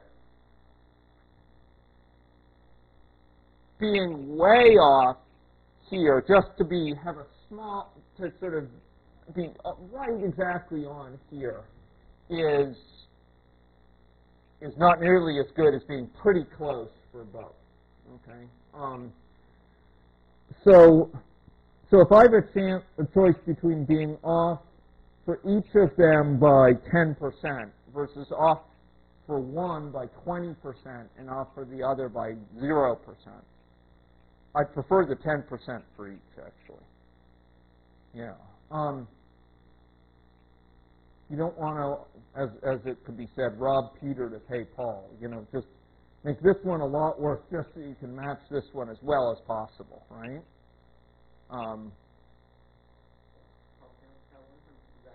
Okay. So. Okay. So. Well, this is where this whole square thing comes in. So look, if I just take absolute value, 0 and 20% off, it's the same as 10 and 10%. If I take the square, the further you are off, the worse it gets, more and more quickly. All right? So you know, let's look at this. So let's compare it. Okay, for absolute value, let's look at being 10% off and 10% off. This is one possibility. Oh, sorry, 10, 10. Versus, on the other hand, being 0% off and 20% off. So I'm taking the absolute value in summing, right? This sums up to 0.20 and this sums up to 0.20, right? If I'm taking the square, the sum of the squares of how far this is off, okay, this is going to square to 0.01, right? This is going to square to 0.01, right? Okay. Huh? So this is 0.02, right? That's sort of the, don't compare this and this. It's just, you know, we're comparing this and this. Okay, this guy, what does this sum to? This is 0.04. So this is because the square function, the further you go out from it, the faster it goes up. This is a quadratic curve.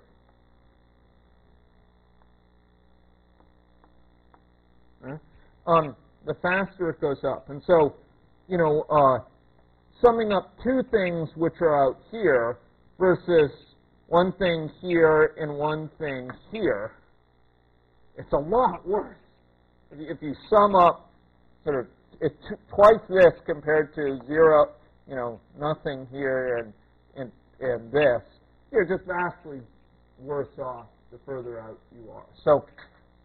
So basically, using square instead of absolute, it turns out tends to pull it so that you have two moderate errors instead of one big, one small. The robbing Peter to pay Paul phenomenon. You're like making this one worse just to make that one better. You have to be careful. But Jin's comment's a very good one because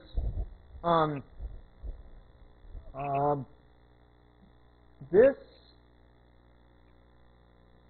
thing here, I mean, the thing that I think Jin is noticing is given this discrepancy that Jin was talking about, that sums up a lot of things. It sums up the error with respect to a lot of groups, sex, age, and gender groups, right? And if it goes up, maybe it's getting worse in some groups and better in some other groups, right? The problem is, let's suppose, now, by the way, we can. When we do that policy optimization, when we go up and we actually specify up here, when we go up and we specify the payoff, we can actually specify many things here and tell it minimize all of them. Try to minimize all of them. But the problem is the same issue remains. Here we just have moved the issue to here. That, you know, it might get better. It moves in a certain direction. It gets better with respect to some matches. It gets worse with respect to others. And at least by having it in the model, we can weight which we care about more easily and so on.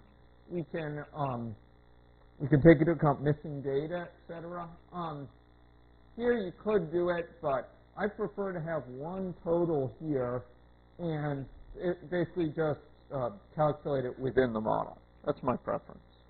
But the fact is that when you're going around and you're adjusting these parameters, maybe it will be getting better for one group and getting worse for the other. And that's quite possible, right?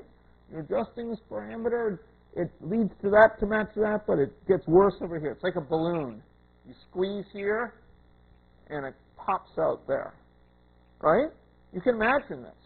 And often it's like that. You squeeze here, it pops out there, like a rug. You sort of make it go down there, and it pushes out there or whatever.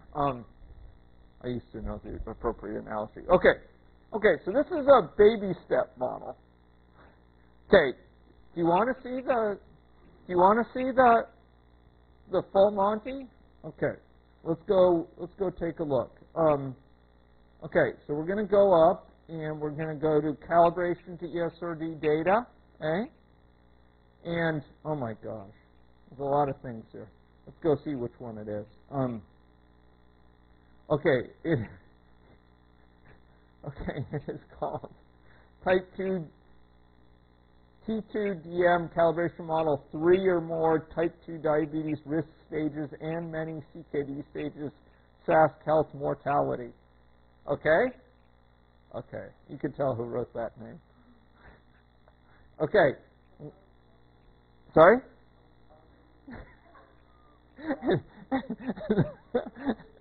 It's the most recent one. It's type 2, yeah, it's one that says SASC health in it. Yeah, you got it? Okay. Yeah. Okay. Okay. So you folks will recognize this actually from those slides. Okay. So this is a more complex model. This is a model worthy of the graduate student's attention. This is a model you may not want to see late on a Friday afternoon. Okay, so folks, let's go to the equations, and here let's go click. What you'll see broadly is that each of these stages has ethnicity and a stage of CKD. Look at this, or a stage of something else. So here we have ethnicity and stages of diabetes. See that? Population at stages. See, it says ethnicity, stage 0. And there's actually stages of diabetes here. There's also stages of CKD. So here's diabetes without CKD by ethnicity. And here's diabetes with CKD stages. Does anyone want to guess how many CKD stages there are? 5. Okay, yeah, there's actually 4 here because the 5th we just treat as ESRD, end-stage renal. Yeah. Okay, so folks, there's a bunch of deaths occurring. Deaths from ESRD, deaths from CKD, deaths from diabetes without CKD. And there's some parameters. There's parameters associated with death, ethnic specific parameters such as the OSK, the non-RI and the RI death rates for First Nations people and non-RI. And you notice how I specify them, and this will get Jim thinking. Jim, look at this. General population type 2 diabetes death rate, and then the hazard ratio for RI. So the RI death rate will be this times that.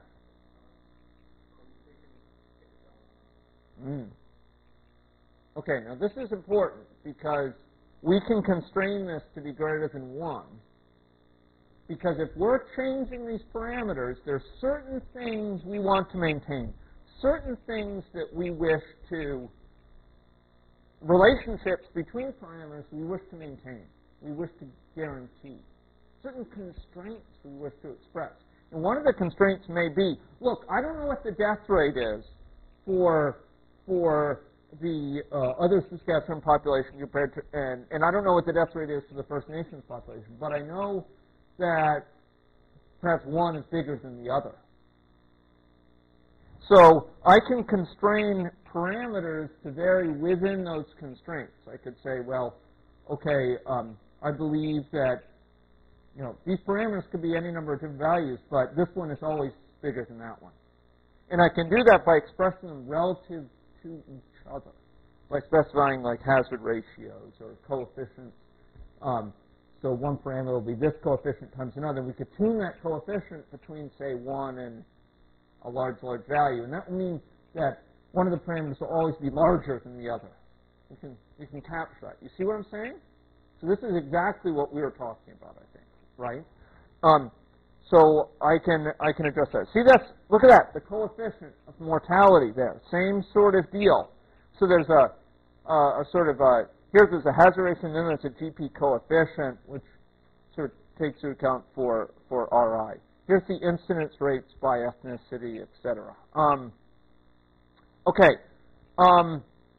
and we have data on certain ones of these. Folks, I'd like to ask, is there someone who could go next door, just knock on the door, and ask them to extend the video for a little bit more? Because they're going to turn off the video.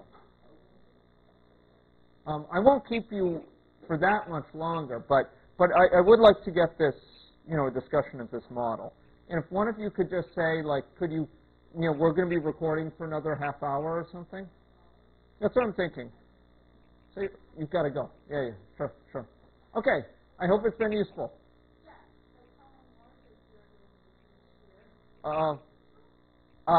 Yeah. So if you could knock and tell them we're recording, give another 45 minutes. Yeah, it's the room right there. Sure, but yeah, I'm going to be discussing this model. Not too many additional tricks, but it'll be in the video. Yeah.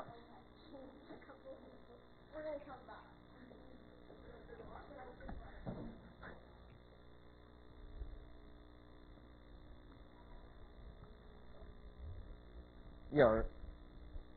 Can we do another 45 minutes? I can start it again. I don't know when it ends, but there's no way of extending it. Oh, I see. I can start another. I think it'll probably end in about 10 minutes. So thanks, Amy. About 10 minutes. So I don't know if it's currently running or not. I think it is. Okay. I think it's still got a few minutes left. So. Okay. Well, I can start another one if you want. Yeah, if you could, that would be great. I'll just use the restroom and we'll be in there. Okay. Thank you very much.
Okay, yeah.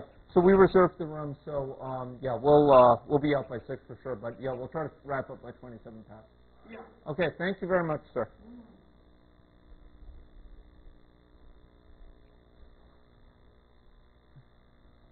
Okay, so are there any questions while we wait Aziz's return?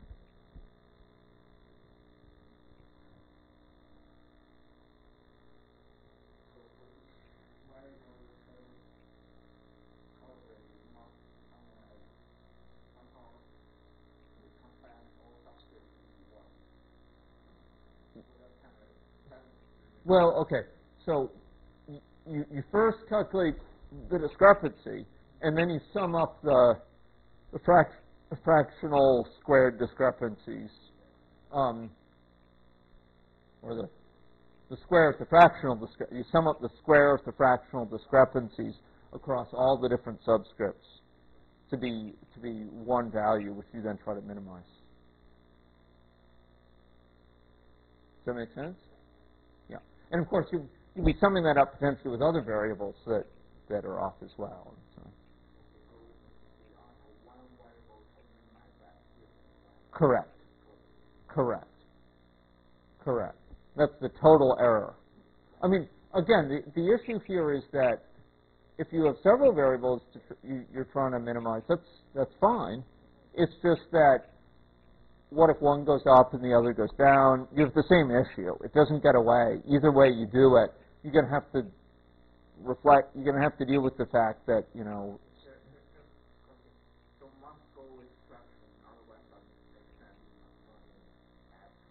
Right. Well, and it also you don't want to be treating a discrepancy of 100 here the same in a small population the same as a discrepancy of 100 here. So adding a discrepancy of 100 to a discrepancy of 100 that's not going to work. You need to do fractional or something like that. That's the idea. Yeah. Very good. Are we back? Okay.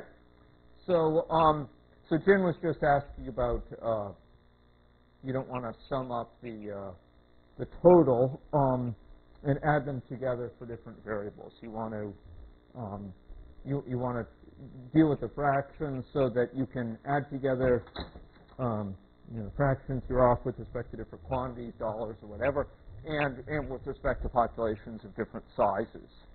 You don't want to treat 100 here as being off by same as being off by 100 here. This is a much bigger proportional discrepancy than that, and you want to treat it as such. Now, this is an emerging science, and it's people who, I mean, I really do think that people like June, people with statistical training, Ying's training in biostatistics, David Vickers' training, we're going to be able to advance the art of calibration. This is a fairly new informal thing that people do, and we need to bring some rigor to it. And so I do think that, involving weighting schemes and so on, so we can weight things in a principled way according to different things. But at least if there's missing data, I treat it now as a weight of 0. You just don't you don't care if the model's off because there's no off there, right? There's nothing to compare it to. But as soon as the data appears again, you treat it as you weight it appropriately. Okay, so can I show you this thing? No? Okay, so this is this model, and it has people in these different categories that are each divided into subscripts. And I have a calibration. See a calibration view for it here? See that?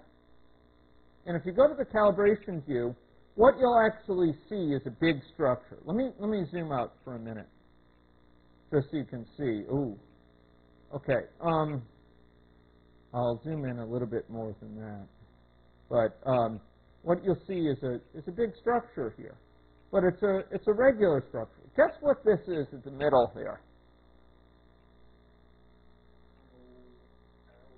Yeah, that's the mothership. That's the big kahuna. That's the big one. The big boss. Ba la ba. So what you do if you click there, what you'll find is that that's the sum of a bunch of quantities. So this is the big one. This is the discrepancy for the model that we're trying to minimize. And guess what these other ones are that are over here on the left? Do you want to guess? Well, look, there's a very regular structure. I'm not saying you have to read all these things. But look, there's a very regular structure to it. Here, this is the historic data all over here. This is the historic lookups. If you go over and you click on them with the equations on, you'll see lookups, right? Here's a lookup for this particular thing, for type 2 diabetes deaths for a year by ethnicity, right? If you go to this one, you know, another one, there's another lookup. So those are all lookups, right? And not all of them have the graph scaled accordingly, but they're all lookups over here. So they give values for particular years. This next one, basically, in these cases, it's basically just looking up the current year, the current year, you know, for the current time. See that? So it's doing the lookup for the current time. It's getting a value out. That's the historic value for the current time, right? That we're going to compare with the model value right now. Okay. So basically what we're doing is we are figuring out the historic value for this time, right? It's this thing right here, this data point. Now, guess what the next job is? Well, we figure out the model value for that time. And that's some model variable, right? And often that variable is itself defined as the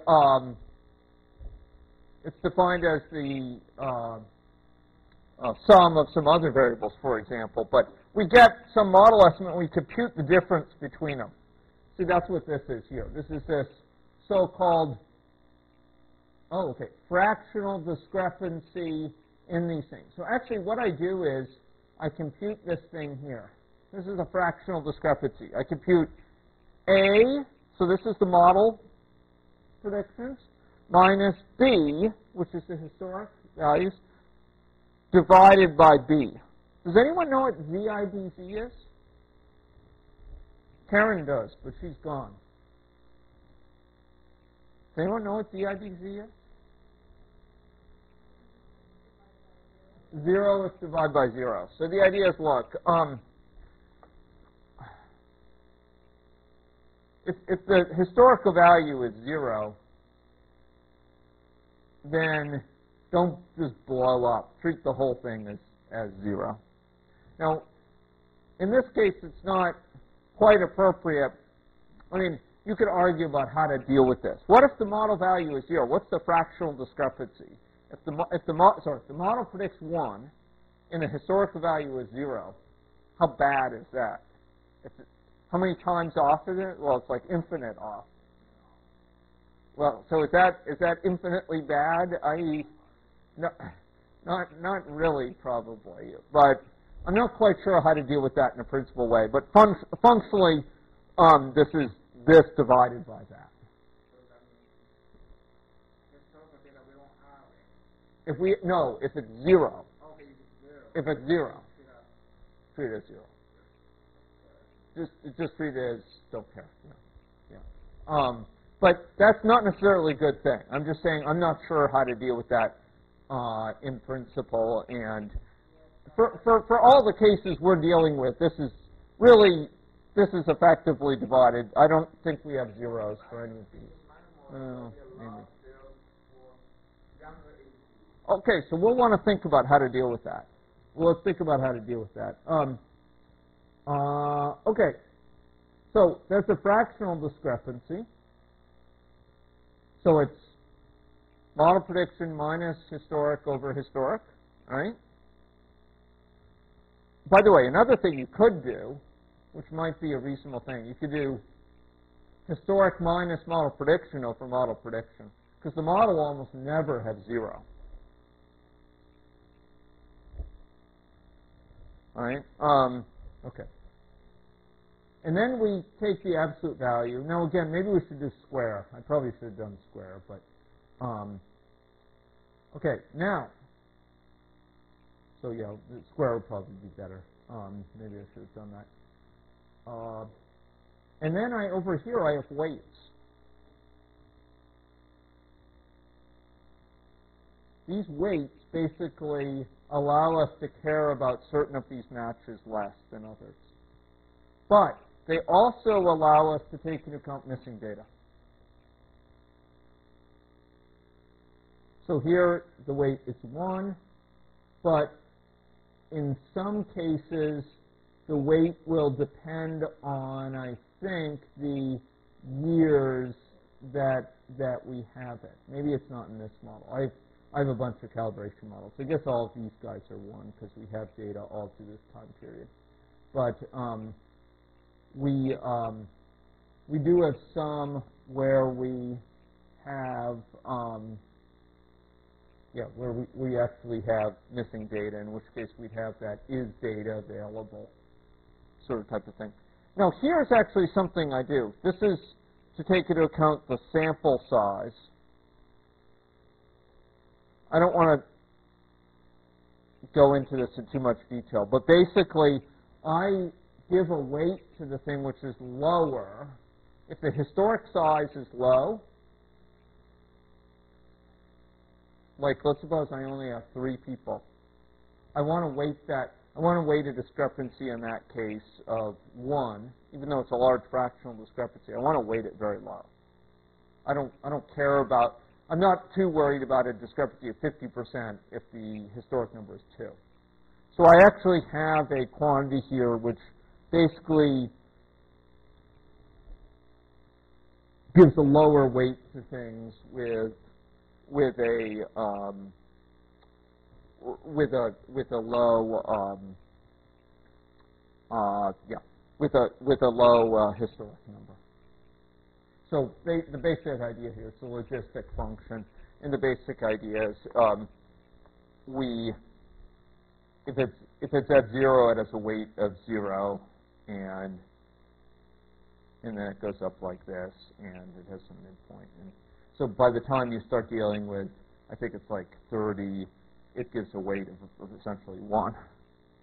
So the idea here is that if you have sample size below 30, it starts to weight it less and less and less because of his sample size concerns. That's what I did. There's probably a more principled way to do this, and I'd like to talk with June about it. But we're at the state of the art here in calibration. I mean, even to take that into account is something that other people aren't typically doing. So anyway, this is the sum of all of those. So sum of each of these guys times the weight. So you'll notice here, this guy, the mothership, is the absolute fractional discrepancy times the weight for it. Absolute fractional discrepancy times weight. Absolute fractional discrepancy times weight. Just summed up like that. Okay. And okay, this is something I do which I haven't talked about, but which is worth thinking about. Right. So occasionally, okay, I actually looks like I didn't really use it here, need to use it, but you can actually, let's suppose the model is doing something you consider very unrealistic. For example, maybe it makes one parameter a lot bigger than another. The ratio between the parameters seems just too big. Or maybe it's ending up with a number of people dying that's, really absurd. I mean, you can actually impose constraints to try to punish that. That sounds crude, but I mean, if you take the ratio, this could be something that you factor in to your so-called error function. Let's suppose that you want 2 parameters to be pretty close in value. You're adjusting each one, and there's no constraint to make sure that they're very similar, right? you could specify a coefficient between them. That's one way, but sometimes that's not possible. So one thing you could do is in your error function, you could actually have a term that relates to, it essentially is a penalty for having too big a ratio between these parameters. So it punishes an overly big ratio between the parameters. So if there's an overly big ratio, it will sort of say bad, bad, bad, bad, bad, and it will try to lower that essentially as part of the error function. In this case, I had so we actually didn't end up using it, but I was concerned there might be an overly high fraction of diabetics with CKD. This was something I don't know what fraction of diabetics have CKD, but it's not like 90%. So if it went over 90%, I said bad. This model is being bad, so the error, I'm going to make the error high. I ended up disabling that because it actually was yielding perfectly reasonable results without that. But you can do that.